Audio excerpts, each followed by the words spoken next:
Hai guys, bagi kalian yang lagi nyari barang-barang di Shopee, kalian bisa langsung klik link Shopee di bagian Instabio di bio Instagram aku.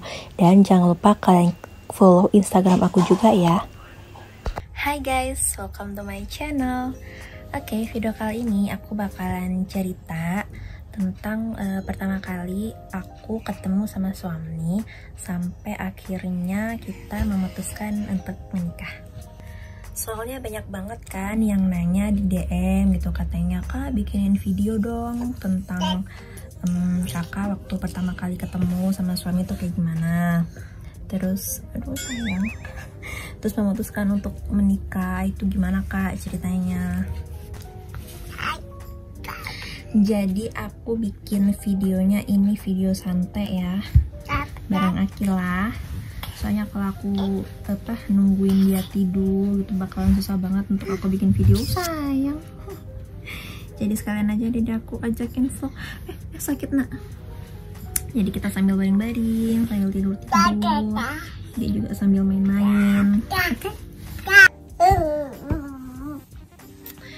Jadi aku sama suami itu ketemu pertama kali itu waktu SMA kelas 3. Jadi kita itu satu angkatan, cuman beda sekolah. Suami waktu itu sekolahnya di STM. Terus aku sendiri itu sekolahnya di MA, Madrasah Aliyah. Jadi kita pertama kali ketemu di sekolah aku, di aula. Waktu itu kita ikut briefing lomba, karena aku sama suami waktu itu sama-sama mewakili satu kabupaten untuk ikut lomba di provinsi. Waktu itu suami ikut lomba nasyid, terus aku ikut lomba tenis meja ganda putri. Jadi waktu itu suami ikut lomba nasyid dan dia itu kebagian di vokalis. Jadi kebayang dong ya, vokalis berarti kan dia pintar nyanyi. Jadi aku nggak tahu kenapa setiap kali aku mau ngajakin duet nyanyi bareng itu dia tuh nggak pernah mau. Aku nggak tahu, mungkin gengsinya gede, katanya sih malu itu, tapi ya udahlah. Terus kesan pertama kali waktu aku ketemu sama suami itu nggak ada kesan so sweet, kesan-kesan yang indah itu tuh nggak ada sama sekali, karena kita itu cuman ketemu seperti biasa gitu, nggak ada saling sapa, nggak ada komunikasi juga gitu. Jadi ya cuman sebatas tahu muka sama tahu nama aja gitu. Sampai proses lomba selesai pun itu sama, kita nggak pernah komunikasi, kita nggak pernah saling tukar-tukaran nomor HP gitu ya kan, atau saling sekedar ngobrol gitu selama proses lomba itu, nggak sama sekali. Karena memang selama kita ikut lomba itu tempat penginapannya kita tuh berbeda, jadi dipisah gitu, putri yang sendiri, putra juga sendiri. Jadi ya susah banget sih untuk kita ketemu itu. Jadi kesan pertama kali waktu ketemu sama suami itu B aja gitu, nggak ada so sweetnya, nggak ada sesuatu momen yang indah gitu. Karena penilaian aku waktu ketemu sama suami pertama kali itu aku agak rada-rada gedek gitu sama dia. Apa sih bahasa Indonesianya gedek? Apa kayak jengkel, terus kayak ilfeel gitu. Apa sih ini cowok kecakapan banget gitu, sok cool, pokoknya kayak yuk bikin jengkel pokoknya lah. Jadi aku tuh bener-bener nggak suka pertama kali kesannya itu waktu ketemu sama suami. Jadi emang bener ya pepatah yang bilang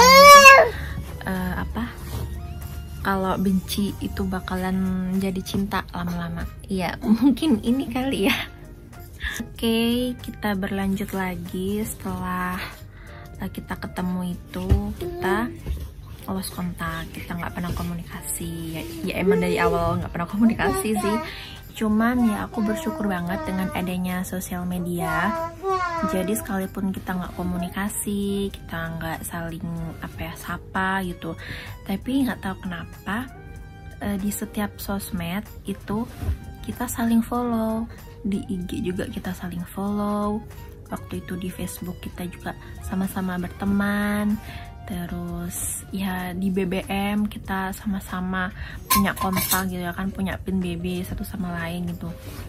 Sekalipun kita sama-sama saling follow di IG, berteman di Facebook, apa segala macam di sosial media gitu, tetap ya kita nggak komunikasi sama sekali. Kita nggak chattingan, kita nggak say hello, apalagi kenalan gitu kan.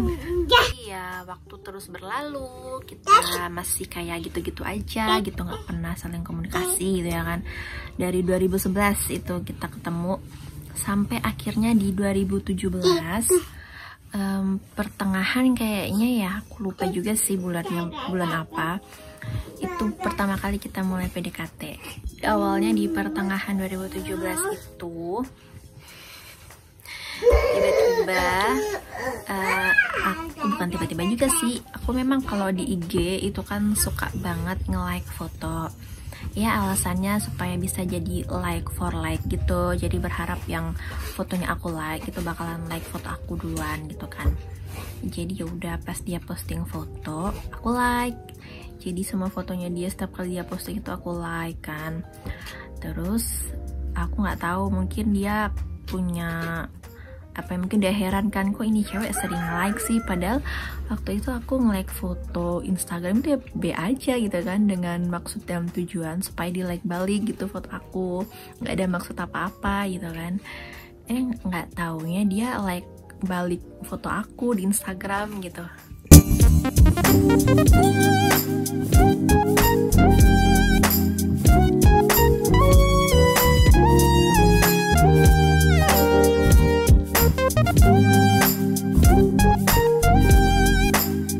Nah, setelah dia like foto aku di Instagram, terus dia nge-DM aku di Instagram tiba-tiba gitu ya kan, nanyain kabarnya gimana, terus sekarang lagi sibuk apa. Nah, mulai pertengahan itu dari 2011 sampai 2017 itu baru kita membuka yang namanya komunikasi. Bayangin coba. Dan itu awal pertama kali kita komunikasi itu dia cuman bilang apa kabar. Nah, setelah perkenalan di DM itu ya aku jawab seperti biasa gitu ya kan, kabarnya baik-baik aja. Terus sekarang aku lagi sibuk kerja, aku jawabnya kayak gitu. Akhirnya kita jadi sering DM, saling balas-balas DM gitu kan. Terus kemudian tiba-tiba dia minta nomor lain gitu kan. Dia bilang kita pindah ke aplikasi lain aja ya, sekalian kita video call gitu.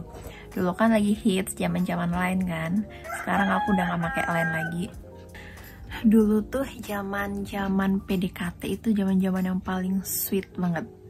Soalnya setiap kali kita video call itu dia pasti main gitar, nyanyi gitu kan. Pokoknya setiap kali kita video call itu ada aja gitu, kalau seandainya waktu luang gitu kan, aku nemenin dia piket, itu pasti dia sambil bawain gitar terus nyanyi-nyanyi gitu. Jadi singkat perkenalan kita itu sekitar 2-3 mingguan. Dan kemudian dia nembak aku gitu, dan cara nembaknya tuh unik banget. Biasanya kan orang lain kalau nembak gitu kan pasti bilang mau nggak jadi pacar aku. Tapi kalau dia cara nembaknya tuh dia cuman bilang kita pacaran yuk. Dia kayak mau ngajakin kemana gitu kan, dia bilang kayak gitu. Seharusnya kan dia bilang mau nggak jadi pacar aku gitu. Ini malah langsung to the point gitu, kita pacaran yuk.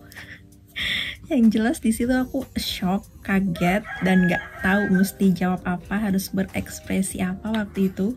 Dan dia sempat nanya juga kan, gimana jawabannya, pacaran gak kita? Dia bilang kayak gitu kan. Terus aku kan dalam keadaan belum siap waktu itu kan, nggak tahu kalau bakalan jadian gitu. Aku pikir cuman sekedar teman-teman biasa gitu kan. Ya terus aku bilang kalau aku butuh waktu gitu, aku masih mikirin jawaban yang pas. Terus dia nanya lagi kan, kamu mau aku kasih waktu berapa hari? Terus aku bilang seminggu boleh. Terus dia bilang ya kelamaan kalau seminggu, 3 hari aja gitu. Dia bilang nawar lagi kan. Terus aku bilang ya udah deh, kasih waktu aku 3 hari ya buat jawab. Terus dia bilang, ya udah kalau gitu. Ya udah, jadi selama 3 hari itu kita komunikasi seperti biasa. Sambil aku mikir kan, kenapa waktu itu aku pengen dikasih waktu untuk mikir-mikir dulu. Karena memang waktu itu aku kalau pacaran lagi pengen yang ke arah yang serius gitu. Udah nggak mau cuman sekedar pacaran aja gitu kan, habis putus nanti nyari yang baru lagi.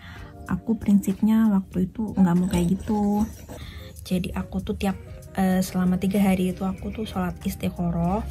Aku sempet tahajud juga kan, aku minta petunjuk sama Allah gitu. Kalau memang dia bukan jodoh aku, ya aku pengennya dijauhkan dari sekarang gitu kan. Dan itu aku lakukan selama 3 hari. Saking aku nggak pengen cuman sekedar pacaran aja, karena capek juga nggak sih guys kita pacaran gitu ya kan lama-lama, tapi nggak tahu ujungnya itu bakalan kemana gitu kan. Jadi aku memang kalau mau nyari kali ini itu pengen yang serius gitu. Ya udah, pas di hari ketiga gitu kan, aku berharap pas di hari ketiga itu suami nggak nanyain gitu kan gimana jawabannya. Aku pikir dia bakalan lupa gitu kan, tapi nggak taunya dia inget juga gitu. Terus dia nanyain kan, gimana jawabannya, ini sudah hari ketiga loh, dia bilang kayak gitu kan. Terus ya udah aku bilang aja, iya aku mau kalau kita pacaran. Ya udah, jadi di situ suami bilang, oke, berarti hari ini kita mulai pacaran ya. Aku di situ kayak ngerasa aneh banget sih, di mana-mana kalau orang nembak pacarnya itu kan bisa sweet. Ya bisa dimaklumin ya, soalnya kan waktu itu kita LDR gitu. Jadi ya harap maklum kalau cara nembaknya ya melalui video call aja.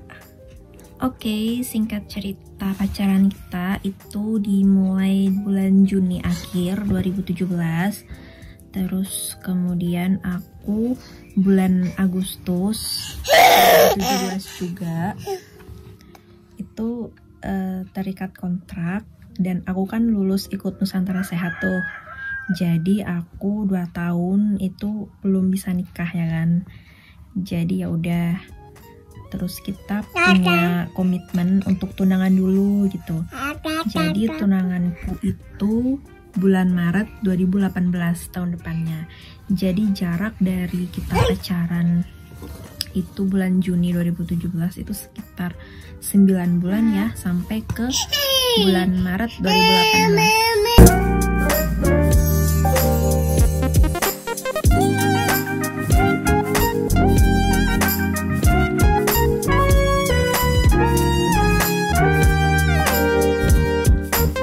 Jadi kita rencananya itu nikah setelah aku udah selesai kontraknya di Nusantara Sehat gitu. Jadi ya alhamdulillah banget gitu ya kan, aku udah bisa ngerasain yang namanya LDR. Bayangin kita LDR selama 2 tahun, dan itu jauh banget. Aku di Papua dan dia di Bandung. Jadi udah bisa ngerasain suka duka selama LDR itu kayak gimana. Dan alhamdulillah akhirnya kita bisa sampai ke jenjang pernikahan. Pas kita proses lamaran di bulan Maret itu, kita udah bicarain sama semuanya tentang kita rencana pengajuan nikahnya kapan, terus rencana nikahnya juga kapan. Jadi semuanya kita udah bicarain di bulan Maret itu. Jadi alhamdulillah semua acara diberi kelancaran gitu. Sekalipun kita LDR, tapi alhamdulillah bisa terlaksana juga.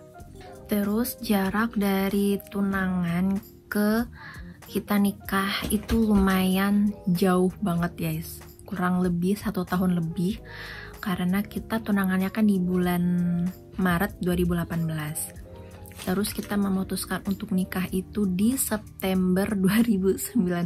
Bayangin udah 1 tahun lebih ya kan, lebih beberapa bulan gitu. Padahal sebenarnya sih idealnya itu kalau tunangan ke nikah itu nggak boleh terlalu lama, karena ditakutkan bisa gagal gitu ya kan, karena banyak sekali cobaan gitu. Apalagi aku LDR, jadi ya cobaannya tuh lumayan parah banget deh. Tapi ya namanya mungkin jodoh, jadi alhamdulillah segala bentuk niatnya kita gitu ya kan, alhamdulillah selalu diberikan kelancaran, sekalipun kita selama LDR itu ada aja masalah gitu ya kan. Kalian pasti yang LDR saat ini pasti pernah merasakan yang namanya nggak enak banget LDR itu kayak gimana gitu ya kan. Oke, aku memutuskan untuk nerima lamaran suami itu karena yang pertama aku lihat suami itu orangnya tanggung jawab. Jadi aku ngeliat dia tuh tanggung jawab banget sama keluarganya. Jadi sih aku berharap kalau udah nikah nanti dia tuh bakalan bertanggung jawab sama istri dan juga anaknya. Terus yang kedua itu dia orangnya penyayang. Jadi dia tuh penyayang banget sama keluarganya. Terus sama keponakannya dia yang masih kecil-kecil gitu ya kan. Terus dia tuh orangnya apa ya, ngejagain banget gitu loh, kayak mengayomi gitu.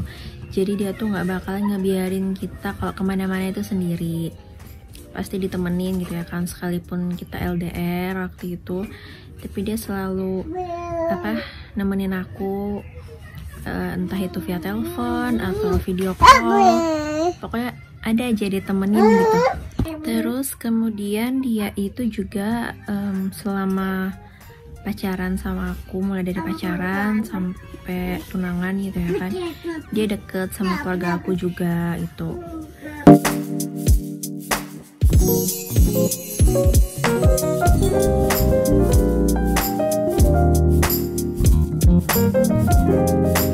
Nah, jadi itu yang aku rasain sebelum akhirnya aku benar-benar menerima lamaran dari suami aku. Singkat cerita nih ya, kita pengajuan nikah di 2019 di bulan Mei, waktu itu bertepatan dengan bulan puasa. Jadi di situ kita pengajuan nikah, kurang lebih 1 bulanan baru selesai. Jadi lumayan lama sih ya buat aku gitu. Tapi ya udah, aku nikmatin aja setiap prosesnya gitu. Toh juga kan itu bakalan jadi cerita nantinya. Setelah bulan Mei kita pengajuan, akhirnya kita memutuskan untuk mencari tanggal nikah di bulan September itu. Karena di bulan Agustus 2019 itu kontrak aku udah selesai. Jadi nggak butuh waktu lama guys, bulan depannya langsung kita ngadain nikah gitu. Dan yang pastinya selama kita punya niat mau nikah gitu ya kan, ada aja cobaan, ada aja masalah gitu ya kan. Dan di situ aku sempat hampir down, hampir putus asa juga, hampir bingung mau ngelanjutin ini pernikahan apa gimana gitu ya kan, karena saking gak kuatnya gitu sama cobaan, sama masalah. Tapi entah kenapa, Masya Allah gitu, alhamdulillah selalu diberikan kelancaran gitu sama Allah, selalu diberikan kemudahan. Terus pokoknya Allah tuh maha baik deh. Waktu kemarin acara tunangan sampai acara nikah itu benar-benar kita berdua yang ngurus, mulai dari undangannya, mulai dari konsep bajunya gitu ya kan, semuanya itu kita yang ngurus. Kecuali kalau dari segi dekorasi, terus dari segi peralatan, terus cateringnya itu yang ngurus orang tua aku, karena memang kan waktu itu acara nikahnya kan di rumah aku. Tapi kalau untuk dari segi baju, dari segi undangan, konsepnya itu semua kita berdua yang ngurus. Jadi kita ngurusnya itu berbarengan pas kita pengajuan nikah. Jadi kita udah pesan bajunya, kita udah pesan undangannya gitu ya kan. Jadi ya emang bener-bener menguras pikiran, perasaan. Jadi wajar banget kalau seandainya banyak banget ujian, banyak banget masalah yang kita hadapi pas kita mendekati hari H gitu kan. Nah itu dia tadi guys, perjalanan pertama kali aku kenal sama suami sampai akhirnya kita memutuskan untuk menikah. Dan kita pacarannya juga gak terlalu lama, tapi jarak dari tunangan ke nikahnya itu lumayan lama ya, 1 tahun lebih, jangan ditiru. Oh, kasih mama. Oh ya, makasih, Masya Allah, anak baik. Mau kasih mama lagi? Oh iya, oh, makasih. Mana? Makasih, anak baik. Ya kayak gini lah guys. Kamar berantakan. Makasih sayang. Oke guys, sekian video aku hari ini. Kurang dan lebihnya mohon maaf. Jadi buat kalian yang memang lagi kenalan gitu ya kan sama tentara di sosial media gitu ya kan, ya aku cuma mengingatkan aja untuk kalian berhati-hati. Kalau memang itu tentaranya masih temen sekolah kalian sih, it's okay, nggak apa-apa ya, masih bisa dipercaya. Tapi kalau seandainya kalian baru kenal pertama kali di sosial media, ya alangkah baiknya kalian lebih pintar gitu ya kan, mencari tahu kebenaran gitu. Dan aku juga udah pernah sih bikin videonya, kalian bisa langsung lihat di playlistnya. Oke, sekian video aku hari ini. Semoga bermanfaat buat kalian. See you on my next video.